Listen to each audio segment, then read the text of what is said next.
किसी ने खूब कहा है कि हर बेटी के तकदीर में एक बाप होता है, पर साहब हर बाप के तकदीर में बेटी नहीं होती। आज हम आप लोगों के सामने फेसबुक के माध्यम से, व्हाट्सएप के माध्यम से बेटी की महत्व और बेटी हमारे जीवन में लड़की का क्या महत्व है, बेटी का क्या महत्व है, उस पे बात करेंगे।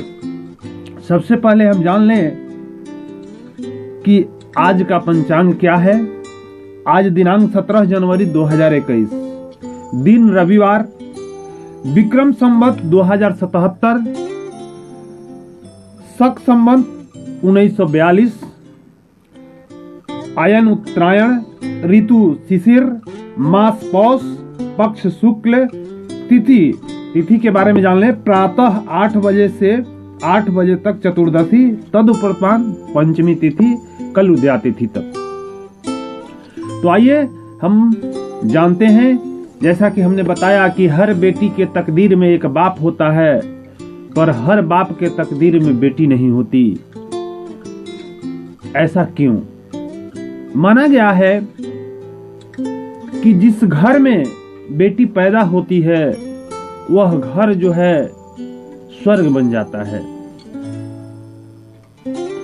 अब बात करते हैं बेटी, उस समय को याद कीजिए जब पिता के द्वारा बेटी का कन्यादान किया जाता है। उस समय की घर में क्या स्थिति होती है, उस माड़ों में क्या स्थिति होती है, उस आंगन में क्या स्थिति होती है।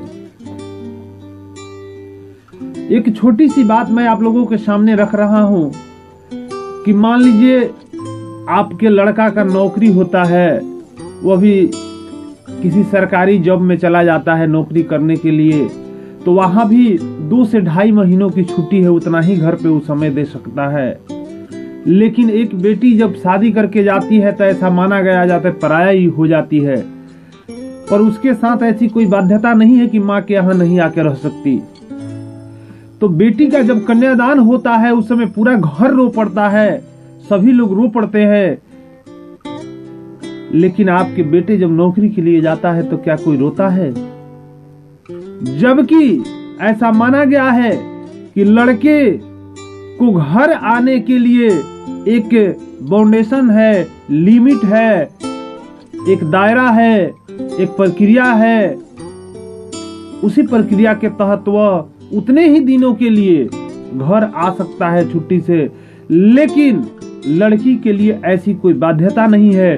फिर भी लड़की के घर से विदाई करते समय सभी लोग रो देते हैं, लेकिन लड़का जाता है तो कोई नहीं रोता है। खुशी खुशी लड़के को विदा किया जाता है कि लड़का हमारा कमाने जा रहा है। आज जो भ्रूण हत्या की बात की जा रही है, गर्भ में बेटी को मारा जा रहा है,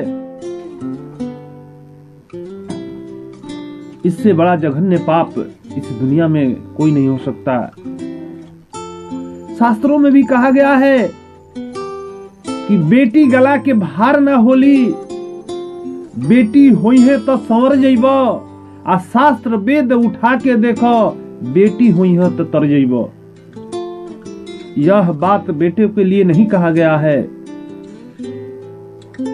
मैं बता दूं कि जिस घर में बेटी का कन्यादान होता है, ऐसा शास्त्रों में बताया गया है कि जब कन्यादान के पिता, शास्त्रों में बताया गया है कि जब कन्या के पिता शास्त्रों में बताए गए विधि विधान के अनुसार कन्यादान की रस्म निभाते हैं, तो कन्या के माता पिता और परिवार को भी सौभाग्य की प्राप्ति होती है।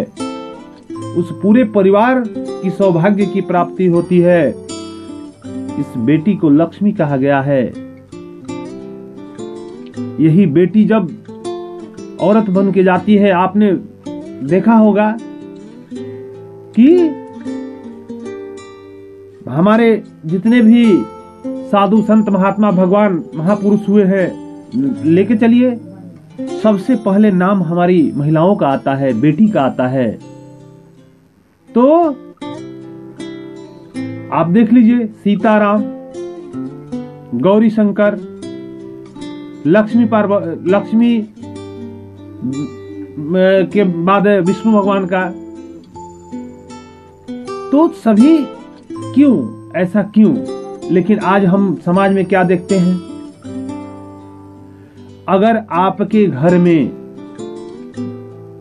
लड़की के द्वारा कोई ऐसा आचरण दिखाई दे रहा है तो गलती उसके अंदर नहीं है, गलती आपके अंदर है।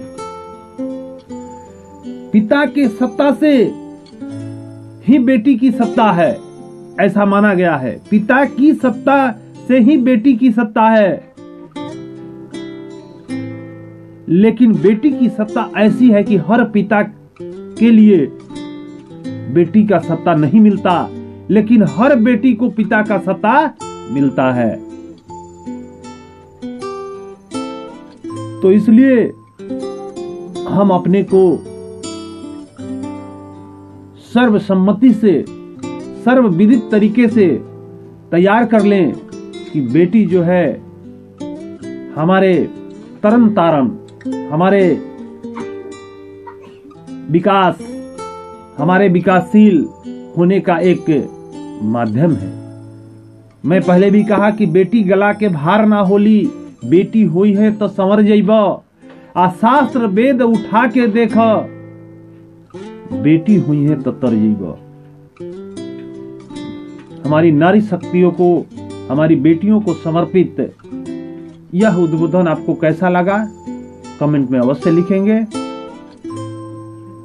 धन्यवाद।